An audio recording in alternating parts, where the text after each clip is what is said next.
So you went out, you found that perfect home, and you're ready to make an offer. But before you do, make sure you have a strong pre-approval. In today's episode, we're going to be talking about the difference between a pre-approval versus a pre-qualification letter and what you need to get one. I'm Ryan Marks, host of SCI Podcast, and we are dedicated to those who are self-employed and property investors to provide loan solutions so you can secure financing to purchase your primary residence or build your real estate portfolio. So a pre-approval or a pre-qualification letter is a document that you will receive from your loan officer that tells you how much you could potentially qualify for financing or your maximum purchase price. However, a pre-approval and a pre-qualification letter are quite different. So let's go through what a pre-qualification letter is first. That document is generated based on what you have verbally provided to your loan officer as it pertains to your estimated income,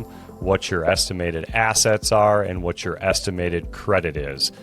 None of this information has been verified. So when you receive this document, essentially you could get a pre-qualification letter up to any limit that you would like if you provide your loan officer with the amount of income or potential assets that would be needed in order to achieve that purchase price. So the document will essentially state just that. If you see verbiage in the pre-qualification letter that states something to the effect of you may qualify for this, or you may qualify for that, or you may qualify up to this amount, essentially what that's stating is we haven't verified anything, so this document doesn't hold as much strength as per se a pre-approval letter. And if you're looking to actually make an offer on a property, your real estate agent is likely going to require that you provide them with a pre-approval letter in order to attach that with your written contract offer and proof of funds to reflect the down payment needed to purchase that home.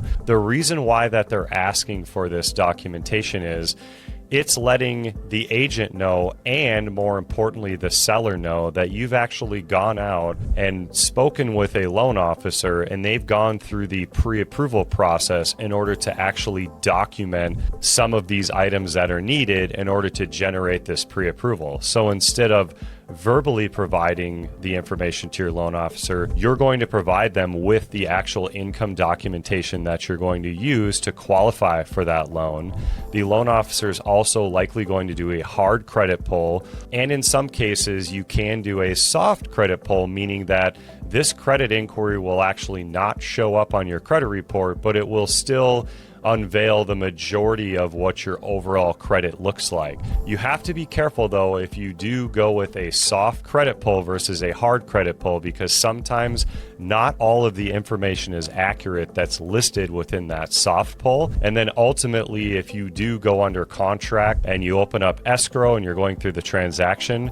ultimately, the loan officer is eventually going to have to do a hard pull credit inquiry, but this will give you a very good idea if you're trying to avoid initially having a hard credit pull done. So aside from the credit pull, which brings up all of your open trade lines for any reoccurring bills, whether those be car payment, student loans, vehicle payments, or any other reoccurring debts that would report on credit, the credit report is also going to show what your overall payment history is. And then lastly, it's going to provide the loan officer with all three of your credit scores from Experian, TransUnion, and Equifax. The lender is then going to take the middle credit score of all three to give you what your qualifying credit score is, which is tied to a portion of your interest rate and also qualifying for that loan product. So what I mean by that is if you had a credit score of 200, 300, and 400, they would be using that middle 300 credit score in order to determine what your interest rate is for financing. So the higher your credit score, the better opportunity that you have for a more competitive interest rate. That is one of the key pieces that determines what your qualifying interest rate is going to be for whatever particular financing that you're going to use. In addition to the documentation that you're using for income and your credit report, you're also going to provide your loan officer with whatever assets that you're using to cover your down payment and any closing costs associated. So if you're purchasing a property and you're putting 10% down payment on that purchase price, they want to verify that these funds actually exist, whether they're your funds or you're receiving gift funds in some cases from someone else that's helping to contribute towards your down payment, but those assets exist. So if you do receive an accepted offer, all parties involved know that we're able to complete that transaction. These are things that are all done when you go through the pre-approval process before the pre-qual process. It's a much stronger approval letter and likely the letter that is going to be required if you want to submit an offer on a property. It's also showing the seller that you've gone through this process, you've spoken with a loan officer, and you've qualified based on the information that you've provided to them, so they can feel confident that if they accept your offer, it's going to go through and you will have financing in place in order to complete the escrow transaction. Because once they accept your offer, essentially they cannot go out and sell that house to someone else while you're under contract because it is a contractual obligation. Now, there are other safety nets in place where you as the buyer have opportunities to back out of the transaction, but that is for a separate episode where we will discuss some of the other nuances while you're under contract as they pertain to contingencies, as we call them, for home inspection, your appraisal contingency, and ultimately your loan contingency. In addition to having a pre-approval letter, there is one additional step that your loan officer can do, which is called a pre-underwrite. So although you did provide all of the requested documentation to your loan officer and he worked up your loan based on what you're looking to qualify for, the loan officer does not, at the end of the day, have authority to approve or deny your loan. That is the job and the responsibility of the underwriter. So in addition to having a pre-approval letter, your loan officer can actually submit all of this documentation directly to the underwriter or the investor that you're looking to qualify, and they will essentially pre-underwrite your entire scenario for your proposed purchase price. Or, for example, if you are looking to purchase a property up to a certain dollar amount of $500,000 or $1 million,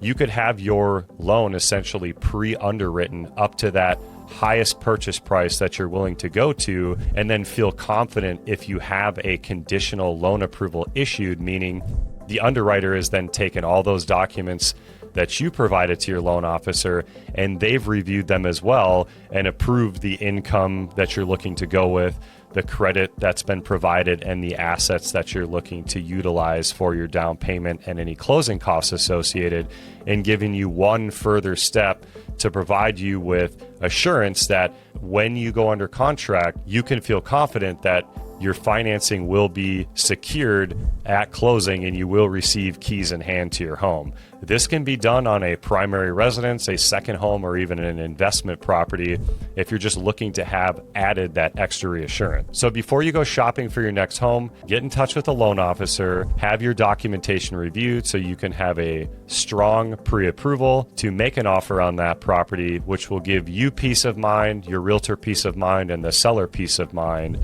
that you are a strong borrower making an offer on this property, and you will complete the process with little to no hurdles in the way. And the pre-approval process is treated very similar even in the non-QM lending space. So if we're utilizing a 12-month bank statement loan for you, we can do all of the same things that you would do in a traditional qualified mortgage sense, where we would review all of the deposits within your bank statement to determine what your qualifying income is, to give you confidence that when you find that property at that purchase price you're interested in going up to, you can be reassured that you have financing in place when you go under contract and you're going to make it all the way through closing. And it's not a bad idea either to provide your loan officer with any of the other documents that will likely be requested during your loan transaction.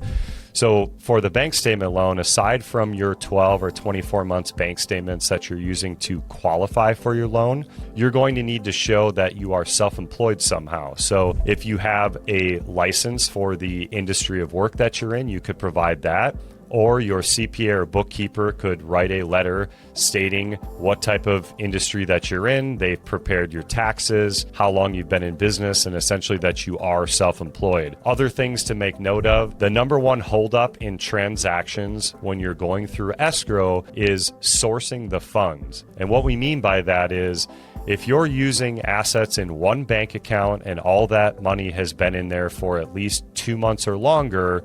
there isn't really any additional documentation that you need to provide your loan officer. However, if you've moved money all around, whether before the transaction started or during the transaction, you have to source where those funds are coming from, so the investor knows exactly where those funds started and where they ended before they are wired out ultimately into title or escrow. Getting a head start on these items will just make it much more of a smooth and stress-free process as you move through your purchase transaction, so that way you can focus on all the exciting things like how you're going to furnish the property or working on securing a tenant while you're under contract. So immediately when that property closes, you've got your tenant in place, you're positive cash flowing right out the door, and you're on to the next property and further building your real estate portfolio. And if you are interested in looking into becoming pre-approved, we'd love the opportunity to connect with you. Head over to scimortgage.com where you can get in touch with us, or for additional tools and resources like calculating your income